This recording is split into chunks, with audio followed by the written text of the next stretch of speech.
Nunca he oído decir algún creyente, me encantan los problemas.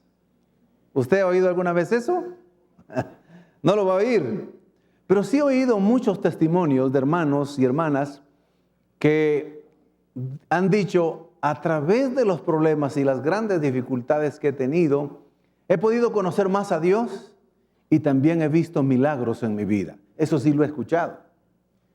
Y hoy, precisamente en este pasaje, el rey Ezequías, un hombre que Dios había levantado para que gobernara las tribus de Judá, del pueblo de Judá, en plena reforma de su gobierno, hizo muchas cosas positivas y buenas para el pueblo del Señor. Pero repentinamente le vino una tragedia, o más bien dicho, dos tragedias. Y como dicen por ahí, cuando los problemas vienen, no vienen solos, vienen en dúos, en tríos, vienen también de 4 en 4 a veces. Y uno dice, Señor, pero ¿por qué se me han juntado los problemas? Es que los problemas no vienen solos. Pero vamos a ver en este pasaje también que cuando el creyente confía y cree en un Dios todopoderoso, no debe rendirse fácilmente porque tiene el recurso para que Dios cambie las circunstancias como lo hizo en la vida del rey Ezequías. Veamos en primer lugar el punto número 1 del bosquejo de la predicación, como la tragedia que le aconteció al rey Ezequías era difícil de vencer. Era muy difícil. En el versículo 1, si lo leemos de nuevo, por favor, dice, por aquel tiempo Ezequías cayó gravemente enfermo, es decir, una enfermedad de muerte. Una sentencia de muerte vino sobre su vida. No era una enfermedad, no era un catarro, no era una situación temporal, sino que la enfermedad era grave. Pero lo que hacía más difícil de vencer ese problema y esa dificultad es que Dios mismo había decidido, había decretado que era la hora y el día en que Ezequías muriera. Por eso envía a ratificarle la decisión que él ha tomado a través de un profeta, el profeta Isaías. El profeta Isaías ya era un hombre de Dios conocido, que decía la verdad, que traía el mensaje del Señor, que tenía la autoridad de Dios. Y cuando llega con Ezequías le dice, el Señor dice así, ordena tu casa, ordena tu familia, prepara tu familia, ordena quién te va a suceder, instruye a tus hijos o instruye a tu familia, a tu esposa, arregla todo, porque morirás y no te curarás. ¿Qué mensaje del profeta tan impactante recibe Ezequías? Y va de parte de Dios. ¿Cómo reaccionaríamos nosotros si el Señor se nos apareciera? Si enviara un ángel o si enviara un profeta verdadero y nos dice, mi voluntad soberana, mi decisión es que ha llegado el tiempo, hijo, que estés aquí y en la tierra y vengas aquí conmigo. Así que arregla todo, ordénalo todo, porque vas a morir. Y le subraya o nos subraya y no te vas a curar. No sé si la mayoría de nosotros entraríamos en duda por la doctrina de la soberanía de Dios. Y tal vez diríamos, Señor, tú lo estás diciendo. Tú eres soberano. Tú eres el que tiene todo el poder. Entonces, Señor, como tú dices, entonces yo digo, amén. Y bajaríamos la cabeza con tal vez mucho dolor, con tristeza por la separación de nuestros seres queridos, de la familia, por dejar una tarea incompleta o una reforma incompleta en el caso de Ezequías, y diríamos, Señor, si tú lo dices, pues ¿qué voy a hacer? Me voy contigo. Pero lo extraordinario de esta escritura es que nos enseña un principio. El principio que debemos de tener muy en cuenta. Y es el número 2, pero vamos a ver algo más todavía. Y es que cuando el profeta le dice el mensaje de parte del Señor, él está pasando por uno de los graves momentos de su vida. El rey de Asiria está preparándose para invadirlo con un ejército poderoso y viene hacia ellos, les ha declarado la guerra y está a punto de invadirlos. En esa situación es cuando él cae gravemente enfermo y cuando le dice vas a morir y no te vas a curar. Entonces le vienen los dos problemas al mismo tiempo. Yo creo que había una lucha, no creo, estoy seguro, porque en el libro de Isaías hay un pasaje que vamos a leer parte de él y también ustedes lo van a leer en casa, donde explica lo que hemos leído en la primera parte, pero explica cómo se sentía él cuando le vino la orden de parte de Dios a través del profeta. Entonces él se sentía tan triste porque decía, no es posible que ahora que yo necesito defender al pueblo del Señor, a Judá, ahora yo caigo gravemente enfermo, es una enfermedad de muerte, y no puedo hacerle frente a Siria. Ante esa situación, ante esas dos tragedias, él toma los recursos siguientes. Punto número 2 del bosquejo, ahí está. El recurso de la súplica, el recurso de las lágrimas que piden victoria. Versículos 2 y 3. Ezequías volvió la cara hacia la pared y oró hacia el Señor. Yo te suplico. Hermanos, la súplica al Señor es muy poderosa. Yo te suplico, Señor, que te acuerdes de cómo he servido fiel y sinceramente, haciendo lo que te agrada. Y lloró amargamente. Hubo un lloro continuo, pero ahí no era de resentimiento, no era esa amargura mala, sino era un lloro que casi que sin consuelo, sin esperanza, pero aún así él derrama las lágrimas delante del Señor. Él ora, pero ora, suplica y ruega. Él no acepta entonces. Ese es el desafío. Ese es el desafío, mi querido hermano y mi querida hermana, que el Señor nos quiere traer a nosotros hoy. Debemos de creer en la plena soberana voluntad del Señor. Pero aun cuando parece que ya hay una decisión del Señor de que no va a cambiar las cosas, aquí vemos que Ezequías no acepta lo que el Señor le dice. No ordena su casa. No pone en orden las cosas. No dice, está bien, Señor, me voy a morir, de acuerdo, me voy contigo. Está bien, qué bueno. Sino que en ese momento lo que hace es orar, suplicar y llorar delante del Señor. Él se vuelve a la pared, está en cama, está enfermo, no puede movilizarse como para ir al templo, postrarse y suplicar al Señor, sino allí en su lecho de enfermedad. Allí él se vuelve a la pared en desesperación, suplicante, y ahí sí que empieza a orar. Más adelante en la respuesta vamos a ver que también él estaba orando. Y entra en un diálogo con el Señor. Y le dice, Señor, interpretando el texto, sé que tú tienes la autoridad. Sé que tú tienes la última palabra. Sé que tú me lo has dicho a través del profeta. Pero yo quiero recordarte, Señor, al Señor no se le olvidan las cosas, pero es una manera de expresar lo que sentimos. Señor, yo quiero decirte y quiero recordarte que he procurado agradarte en mi vida. He procurado hacer las cosas bien. He procurado andar de manera íntegra. Señor, por favor, haz un milagro en mi vida.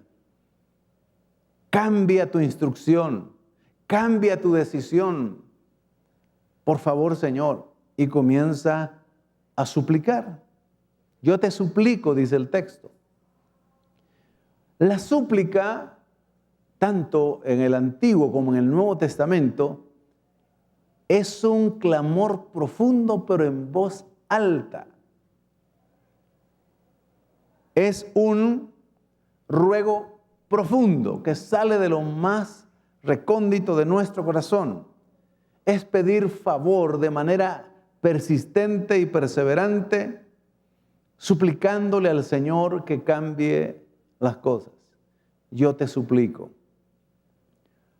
En algunos pasajes de la Escritura muestra que hombres y mujeres de Dios suplicaron al Señor y se quedaron sin fuerzas, que la súplica ya era casi que con gritos un poco ya medio apagados, ya eran gemidos suplicándole al Señor. Pero también Él derrama sus lágrimas. Un rey derramando lágrimas delante de Dios. Cuando alguien derrama lágrimas, están brotando de un alma y de un corazón profundamente dolidos, profundamente conmovidos y tal vez en shock también de la decisión repentina del Señor.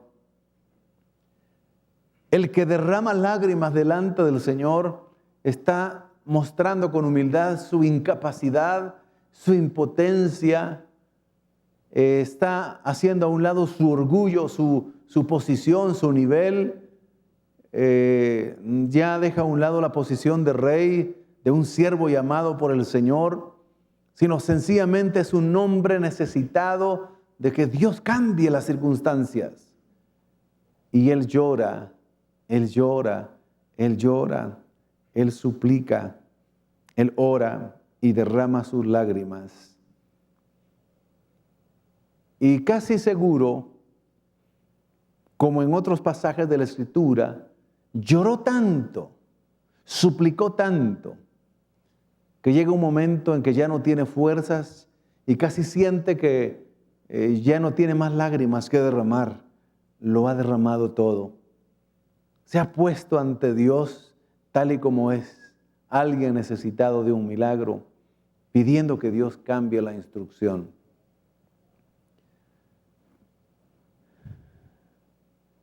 Cuando terminamos de leer el pasaje, inmediatamente Dios, nuestro Señor, el soberano, el que había decidido llevárselo, el que había decidido que era hora de que partiera y que pusiera todo en orden y lo había ratificado con el profeta, al mismo profeta que usa para darle el mensaje a Ezequías de su partida, de su muerte, de su enfermedad y no curarse, el Señor le habla a Isaías. Inmediatamente, no había salido totalmente, no se había ido totalmente de la cercanía donde estaba Ezequías. Y viene la palabra de Dios. Y eso lo vemos en el punto número 3 del mensaje, donde él mismo anuncia, el Señor anuncia la victoria. Y oiga lo que dice el versículo 4. Y ocurrió que antes de que Isaías saliera del patio central del palacio, el Señor se dirigió a Isaías y le dijo: vuelve y dile a Ezequías, jefe de mi pueblo, el Señor, Dios de tu antepasado David, dice: yo he escuchado tu oración y he visto tus lágrimas. Mi querido hermano, tenemos un Dios tan misericordioso, tenemos un Dios tan compasivo, tenemos un Dios tan amoroso que no desprecia la oración sincera, que no desprecia la súplica, el ruego constante y profundo, pero que no menosprecia las lágrimas que derramamos delante de Él con toda nuestra alma, nuestro ser y todo nuestro corazón. Sabemos que el Señor hizo muchos milagros y contestó muchas oraciones, pero Dios no había dado una sentencia de muerte ni había decretado por medio de un profeta su palabra. Por eso es que hoy el Señor está hablando a los hermanos y las hermanas que tienen situaciones y problemas donde han sentido como una sentencia de muerte, como una sentencia en la que ya no van a salir adelante. Como que el Señor le dijera, aquí se termina tu carrera. Ya no vas a salir adelante, yo te lo digo, yo te lo anuncio. Como cuando de pronto nos dan un diagnóstico de una enfermedad donde es incurable humanamente. Y el creyente entiende o puede pensar, Señor, entonces quizás es tu voluntad. Pero si además de lo que está aconteciendo, viene un hermano, viene otra hermana y otro varón de Dios, y los tres vienen a decirle, yo soñé, o el Señor dice que se prepare porque se va a ir. Mi querido hermano, aquí el principio es, el Señor, tú puedes decirlo y lo has decretado así, pero aún así yo tengo tres recursos: la oración, la súplica, y voy a derramar mis lágrimas delante de ti para que cambie las circunstancias. Señor, yo te ruego a ti que las cambies.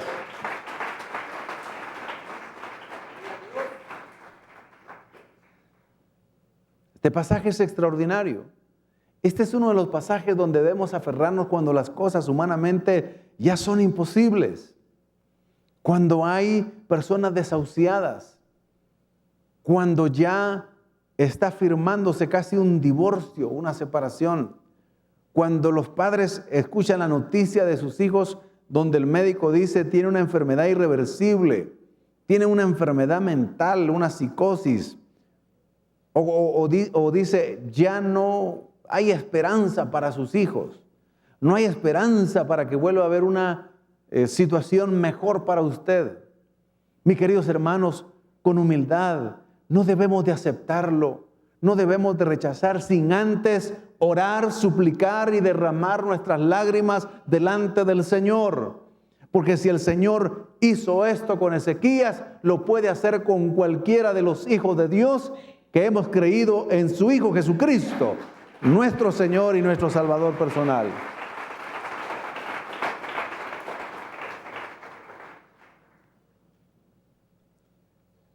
La semana pasada, a una persona cercana a este ministerio, muy cercana, joven, le detectaron cáncer. Un cáncer donde ya está haciendo presión, está comprometiendo otros órganos. Y aunque todavía no le han diagnosticado que se ha extendido hacia otros órganos, es una masa grande.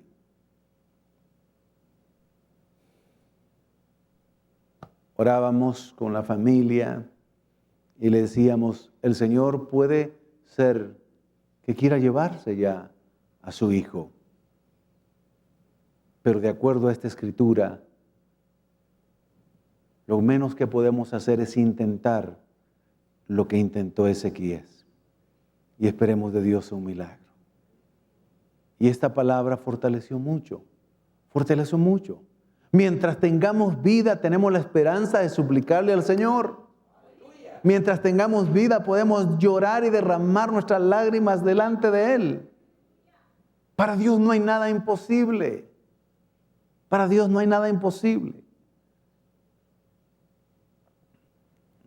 Vemos cómo el Señor, su mensaje fue claro, el profeta fue claro, pero el Señor le dice a Isaías, ¿cómo se sentiría Isaías? Yo digo que se sintió feliz. Espero que no se haya sentido, no lo creo, no lo dice el texto, como Jonás, que cuando el Señor había anunciado que Nínive sería destruida, a menos que se arrepintiera. Y Jonás finalmente, no voy a extenderme mucho en la historia de Jonás, pero finalmente decide ir a cumplir la misión del Señor de anunciar, advertir que se arrepienta el pueblo de Nínive porque vendrá juicio sobre Nínive. Y dentro del corazón del profeta Jonás decía, eso es lo que se merecen. que se mueran todos los ninivitas. ¿Por qué digo eso? ¿Sabe por qué? Porque cuando los de la ciudad de Nínive se arrepienten todos, y entonces el Señor le dice, se arrepintieron, ya no les voy a enviar ningún castigo ni destrucción. Y dice Jonás, sabía que eso ibas a hacer. Por eso no quería anunciar tu palabra. Mira cómo me ha puesto mi ministerio en ridículo. Les digo yo que los vas a destruir y ahora me dan instrucción y decirles no los van a destruir porque se arrepintieron. Un profeta no muy espiritual en ese momento, ¿verdad? Pero estoy seguro que Isaías, aunque ha llevado primeramente un mensaje duro para Ezequías, de muerte, de preparación para el encuentro con su Dios y dejar todo aquí en la tierra, cuando escucha la voz del Señor y el Señor le dice, vuelve y dile a Ezequías que he escuchado su oración y he visto sus lágrimas. Yo creo que Ezequías comenzó a alabar y a exaltar el nombre de Dios porque escuchó la oración y vio las lágrimas de un rey que suplicó con todo su corazón. El punto número 4 del mensaje nos dice cómo el Señor le da la victoria. Le dice estas 3 cosas. Punto número 4, veamos el versículo 5, 6 y 6. Miren las 3 cosas que le dice. Cuando Ezequías escucha esto, voy a sanarte. Qué hermoso, ¿verdad? Aleluya. Gloria a Dios. Voy a sanarte. Y dentro de 3 días, segunda respuesta específica, podrás ir al templo, adorar al templo. Podrás ir al templo a adorar, al templo del Señor. Y 3, voy a darte 15 años más de vida. Mire, además le dice una cuarta cosa que puede anotar ahí en su material. La cuarta respuesta, cuando se le juntaron las 2 tragedias. A ti y a Jerusalén los libraré del rey de Asiria. Yo protegeré esta ciudad por consideración a mi siervo David y a mí mismo. Aunque lo hace por David y lo hace por él mismo, realmente lo que le conmueve al Señor es la oración y la súplica y las lágrimas de Ezequías. Pero cuando él escucha esas 3 cosas, mi querido hermano, hay un canto de alegría, una expresión de alegría en el rey Ezequías. Y aunque no vamos a leer todo, casi todo el capítulo de Isaías, está en Isaías 38, ahí lo va a encontrar usted de los versículos 9 al 20. Lo va a leer en casa, no lo vamos a leer aquí en la predicación. Pero ahí, en medio de todo, no solo conocemos un poco lo que él reflexionó cuando el Señor le da el mensaje a través del profeta Isaías de su muerte y que debía poner en orden su casa. Él se pone a pensar, Señor, pero yo quería seguirte sirviendo. Yo quería terminar la reforma que había comenzado en el pueblo de Judá. Señor, hay muchas cosas por hacer. Señor, además en el sepulcro, ¿quién podrá alabarte? Señor, yo decía, ya no te voy a ver en el templo, ya no te voy a adorar. Señor, casi que la mitad de mis días me iré contigo. Señor, yo no quiero hacerlo así. Tan repentinamente, Señor, me quieres llevar. Prácticamente de la noche a la mañana me quieres llevar. Y pone algunos ejemplos. Pero cuando él entonces recibe la respuesta del Señor, él dice 3 cosas que va a hacer el resto de su vida. Aquí en este pasaje de Isaías. Le dice, Señor, andaré en humildad el resto de mi vida. Tú me has dado la oportunidad de vivir, Señor, buscaré y viviré la humildad el resto de mi vida. Cuando hemos recibido una respuesta y un milagro del Señor, lo menos que podemos hacer es vivir humildes el resto de nuestra vida, mi querido hermano. Y le dice, andaré en humildad. Segunda cosa le dice, Señor, te daré alabanza el resto de mi vida. te alabaré. Te alabaré todos los días de mi vida, en el templo, fuera del templo. Te alabaré todos los días de estos 15 años que me has añadido. Y también le dice, Señor, cantaré cánticos todos los días de mi vida. Algunos que han profundizado en el estudio de la vida, el reinado de Ezequías, su enfermedad grave y el milagro que el Señor le hace, afirman que varios de los salmos que están escritos, que se le llaman cánticos graduales, iban subiendo al templo de Jerusalén en adoración y en alabanza. Están recordando el milagro que Dios hizo en el reinado de Ezequías. Porque si hubiera muerto Ezequías de manera repentina, prácticamente de un día para otro, entonces no hubiese habido un descendiente en el pueblo de Judá, que lo formaban 10 tribus. Prácticamente hubiese casi que desaparecido, porque entonces también Asiria hubiera conquistado a Judá. Lo más probable es que él hubiera desaparecido. Entonces ven la perfección del Señor al darle la sanidad. El Señor vio entonces las súplicas y las lágrimas que le trajeron victoria a Ezequías. Mi querido hermano, mi querida hermana, para el cristiano no debe haber malas noticias en el sentido amplio. Sabemos que pueden impactar nuestra alma, nuestra mente. Podemos entrar un momento en angustia, en preocupación, pero no olvide esta historia. No olvide esta intervención divina, poderosa. Aunque el Señor haya determinado algo, Él tiene la total libertad de revertir la orden.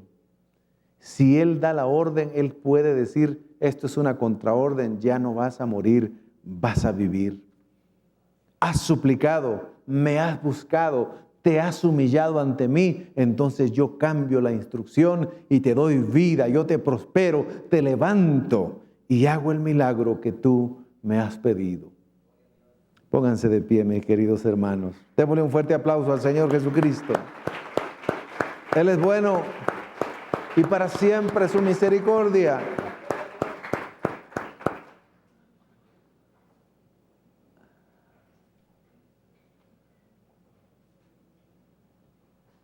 Lo que mueve la mano del Señor en esta historia es la súplica, es una oración súplica y las lágrimas de Ezequías. Dile a mi siervo Ezequías, he escuchado su oración, su súplica y he visto sus lágrimas. Voy a sanarte.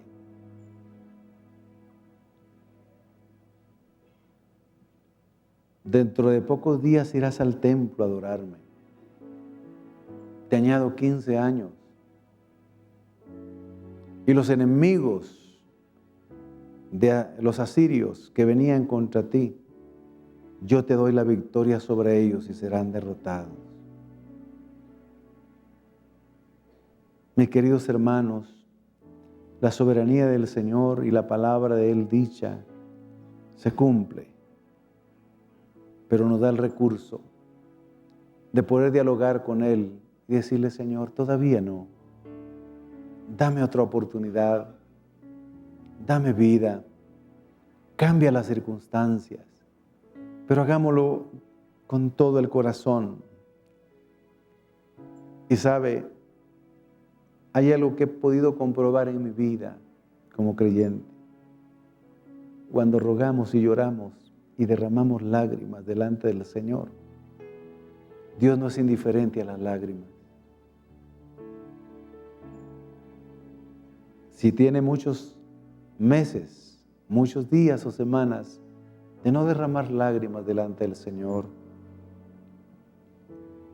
venga a Él, suplíquele, ruéguele, derrame sus lágrimas. y confiemos que Él va a cambiar la circunstancia.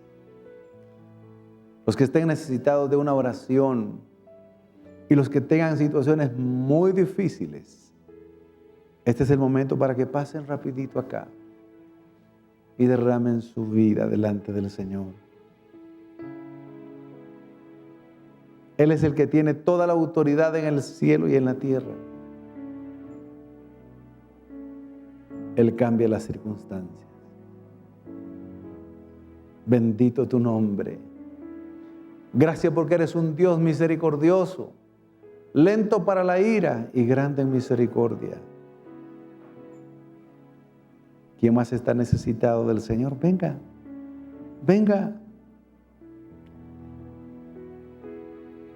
Si el Señor lo hizo con Ezequías, ¿cómo no lo va a hacer con usted y conmigo que somos sus hijos? Señor, aquí viene tu pueblo. Tú sabes exactamente lo que ellos están pasando. Algunos mismos habrán dicho, Señor, tú mismo has permitido lo que me ha pasado. Sí, pero Él mismo puede cambiarlo. Nada puede acontecer sin que Dios lo permita. Pero si Él lo permite, también Él puede quitarlo y cambiarlo. No lo acepte. Señor, tú has dicho esto y has dicho lo otro, pero yo te ruego, pero yo te suplico. Vengo delante de ti.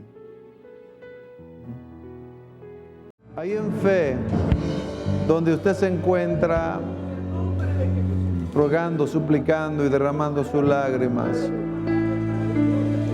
yo le animo que en fe usted le diga, Señor,